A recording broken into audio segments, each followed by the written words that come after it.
గురుగారు అంటే ఇప్పుడు ఈ ఆత్మ అనేది ఎలా గుర్తించాలి గురుగారు? అంటే భగవద్గీతలో కూడా చెప్పలేదు అంటున్నారు. కానీ ఎట్లా గుర్తించాలా? అది ఏ విధంగా ఉంటుంది? ఆత్మ దర్శనం అంటుంటారు చాలామంది. అది అసలు జరిగే అవకాశం ఉందా?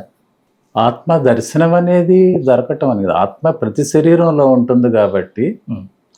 అది ఆ యొక్క అంతర మదనం చేస్తే హ్మ్.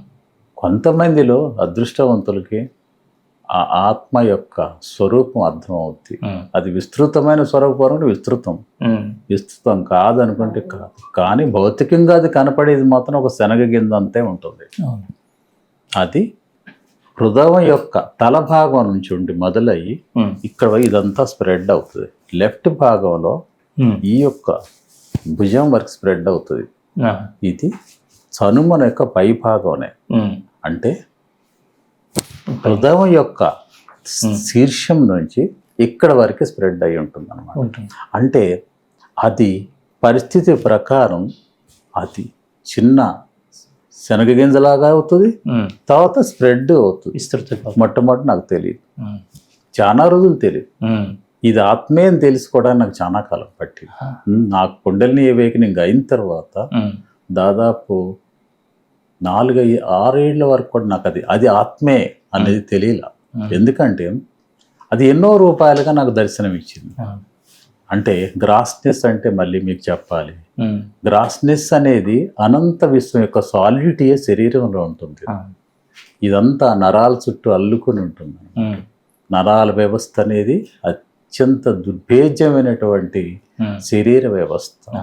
దానిని పూర్తిగా సైంటిఫిక్గా ఎనలైజ్ చేయడం అనేది చాలా కష్టం. ఎందుకంటే అనంత విశ్వం అంతా కూడా ఒక ఫ్రేమ్ లాగా మన యొక్క నరాల వ్యవస్థలు చుట్టుకొని ఉంటుంది. అందువలన దానిని ఒక భౌతిక పరంగా దాన్ని విశ్లేషణ చేయటం అనేది అంత తేలికైన విషయం కాదు. హ్మ్.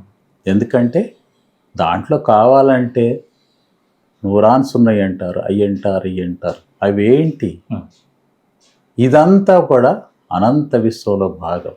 హ్మ్. అన్ని గెలాక్సీలు దాంట్లోనే ఉన్నాయి. హ్మ్. ప్రతి నాట్ హ్మ్. ఒక గెలాక్సీని 2 గెలాక్సీలు చూస్తుంది, కొన్ని వందల గెలాక్సీలను ఒక్కొక్క నాట్ చూపిస్తుంది. ఆ! అందువలన శరీరం అంతా కూడా అల్లుకున్నటువంటి అనంత విశ్వమే. అది తల నుంచి పాదాల వరకు, చేతుల వరకు కూడా స్ప్రెడ్ అయినటువంటి, హ్మ్. అంటే పరచబడ్డటువంటి హ్మ్. అనంత విశ్వం. అనంత విశ్వం.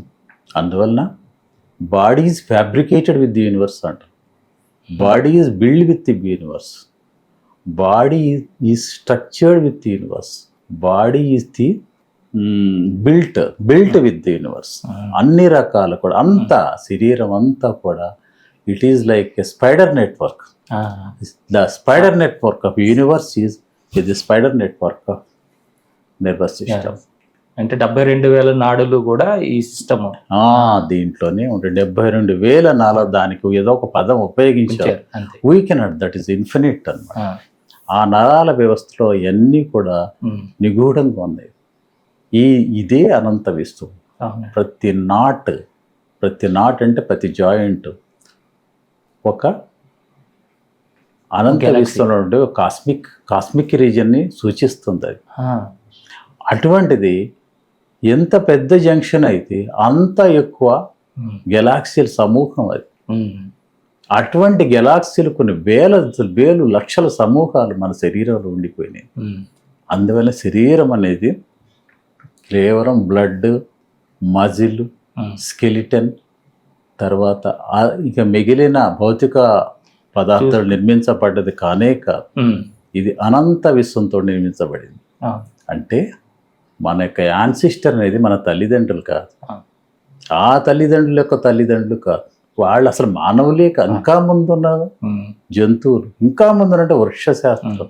వృక్షం కంటే ముందు పుట్టినటువంటి ఈ భూమి, హ్మ్. భూమి కంటే ముందు పుట్టినటువంటి సూర్యుడు, సూర్యుడి కంటే ముందు పుట్టినటువంటి మిల్కీవే, హ్మ్. మిల్కీవే కంటే ముందు పుట్టినటువంటి సూపర్ కాస్మిక్ రీజియన్స్, అంతకంటే వెనకరు సూపర్ కాస్మిక్ రీజియన్స్, హ్మ్. దానికంటే వెనకరు సూపర్ కాస్మిక్ రీజియన్స్, హ్మ్. The cosmic regions of distant షోర్స్. ఇన్ని కూడా అదంతా కూడా శరీరంలో నిగూఢంగా ఉన్నాయి. హ్మ్. దాన్ని ఎక్స్పోజ్ చేయగలిగిన వాడే నిజమైనటువంటి యోగి. నేననేది అది. ఎవరైతే శరీరాన్ని ఒక యూనివర్సల్ ల్యాబ్ అంటే ఏంటి, ఒక విశ్వ లెబొరేటరీ అంటే ప్రయోగశాలగా చేసుకుని దాన్ని అన్వేషణ చేయగలుగుతాడో వాడికి అసలు వాస్తవం అనేది అర్థమవుతుంది, ట్రూత్ అనేది అర్థమవుతుంది, నిజం అనేది అర్థమవుతుంది, సత్యం అనేది అర్థమవుతుంది. ఇవన్నీ అర్థం కావాలంటే ఈ అన్వేషణ సాగించాల్సిందే. ఈ అన్వేషణలో మనకి ఎన్నో ఎన్కౌంటర్ అవుతాం, బాధలు పడతాం, శారీరక బాధలు ఉంటాయి, మానసిక బాధలు ఉంటాయి. కారణం అన్ని శరీరంలోనే ఉన్నాయి, అన్ని నిగూఢంగానే ఉన్నాయి.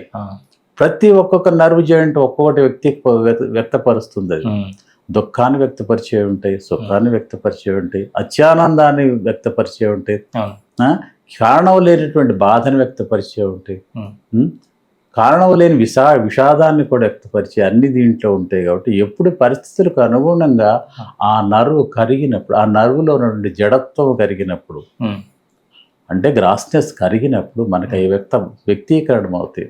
దీస్ కాల్డ్ మేనిఫెస్టేషన్స్ అంటారు, వ్యక్తీకరణలు అంటారు. ఇవి శరీరం ఒక్కొక్కటి మనకి బహిర్గతమవుతూ ఉంటాయి. ఇది ఒక్క రోజులో జరిగే పని కాదు. నా వరకు నేను రామచంద్ర మిషన్లో ఉన్నప్పుడు కూడా దాదాపు 12 సంవత్సరాలు విపరీతమైన తలనొప్పిని కూడా భరించి ఆ తలనొప్పి నుంచే నా విధులు నేను నిర్వర్తించాను. అదే దేని కోణం నా కోణంగానే తీసుకున్నాను. కారణం ఏంటంటే మొట్టమొదటి గ్రాస్నిస్ అనేది తలలోకి ఎక్కుతుంది.